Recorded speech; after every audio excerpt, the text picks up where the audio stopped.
Tia Ramadhani dari SMP Negeri 1 Pasir Jambu, Kabupaten Bandung, Provinsi Jawa Barat. Pada Lomba Sastra Siswa Nasional tahun 2024 ini, saya akan membawakan sebuah dongeng dengan judul Gunung Gung. Pada zaman dahulu, di sebuah pulau yang subur dan indah, berdirilah gunung yang besar dengan nama Gunung Gung. Gunung ini sangatlah mewah dan megah dengan puncaknya yang diselimuti oleh awan. Para penduduk sekitar sangat menghormati keberadaan Gunung Gung karena mereka yakin bahwa Gunung Gung adalah tempat bagi para dewa dan para leluhurnya tinggal. Mereka sering melaksanakan upacara-upacara untuk menghormati alam dan menjaga hutan serta tanah di sekitar Gunung Gung hidup selaras dengan alam. Namun, seiring berjalannya waktu, terdapat perbedaan di sekitar Gunung Gung. Orang-orang mulai menebangi pohon secara sembarangan dan memburu hewan liar sehingga jumlahnya semakin menyusut.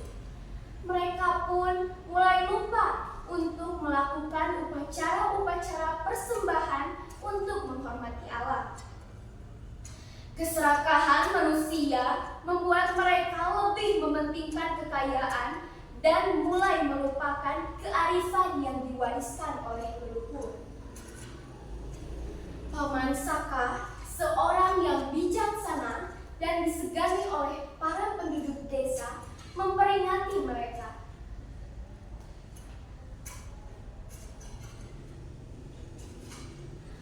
Hentikan perbuatan kalian yang merusak alam. Gunung Gung tidak akan tinggal diam jika melihat perbuatan kalian seperti ini. Ia adalah pelindung kita dan kita harus menghormatinya, seru Paman Saka. Namun, para warga desa tidak ada yang menghiraukannya karena mereka menganggap bahwa itu hanyalah cerita untuk menakut-nakuti. Pada suatu malam, Paman Saka bermimpi didatangi oleh arwah leluhur yang tinggal di Gunung Gung. Dengan ekspresi wajah yang marah, leluhur itu berkata, "Gunung Gung marah atas perbuatan manusia yang merusak alam. Jika mereka tidak segera sadar dan bertaubat, maka bencana besar akan datang." Ucap sang leluhur. Paman Saka terbangun dengan jantung yang berdebar-debar karena ia menyadari bahwa peringatan itu benar adanya. Pagi harinya, Paman Saka mengumpulkan para warga desa dan menceritakan tentang apa yang terjadi di dalam mimpinya. Namun, lagi-lagi para penduduk desa tidak ada yang mau mendengarkannya, malah sampai ada yang mengejeknya. "Gunung kan hanya batu dan tanah, mana mungkin bisa marah seperti manusia?" ejek sang penduduk. Namun, tak lama setelah itu, tanda-tanda kehancuran mulai datang.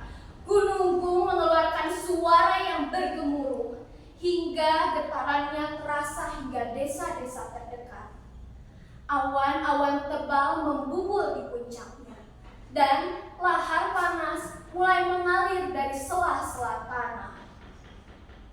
Warga desa yang melihat hal itu, mereka sangat panik dan berlarian ke sana kemari untuk meminta pertolongan.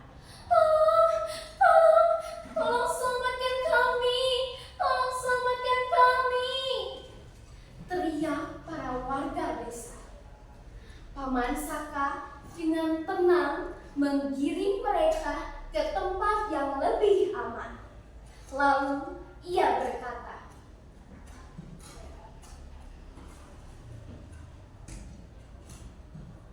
"Gunungku sedang menunjukkan kekuatannya. Mari kita berdoa kepada leluhur dan berjanji untuk tidak merusak alam lagi," ucap Paman Saka. Sambil berdoa, mereka memohon maaf kepada gunung dan alam yang telah mereka rusak. "Tolong maafkan kami. Kami berjanji tidak akan melakukan hal seperti ini lagi. Maafkan kami," ucap para penduduk desa. Ajaibnya, gemuruh mulai mereda dan lahar-lahar panas yang sebelumnya mengalir mulai berhenti. Meski Gunung Gung telah mengampuni, tetapi kerusakan sudah terlanjur terjadi. Desa-desa mereka rusak, sawah dan ladang mengalami kehancuran, dan banyak hutan-hutan yang terbakar. Setelah kejadian itu, para warga desa menyadari akan pentingnya menjaga alam dan menghormati Gunung Gung. Mereka tidak lagi menebang pohon secara sembarangan atau memburu hewan liar secara berlebihan.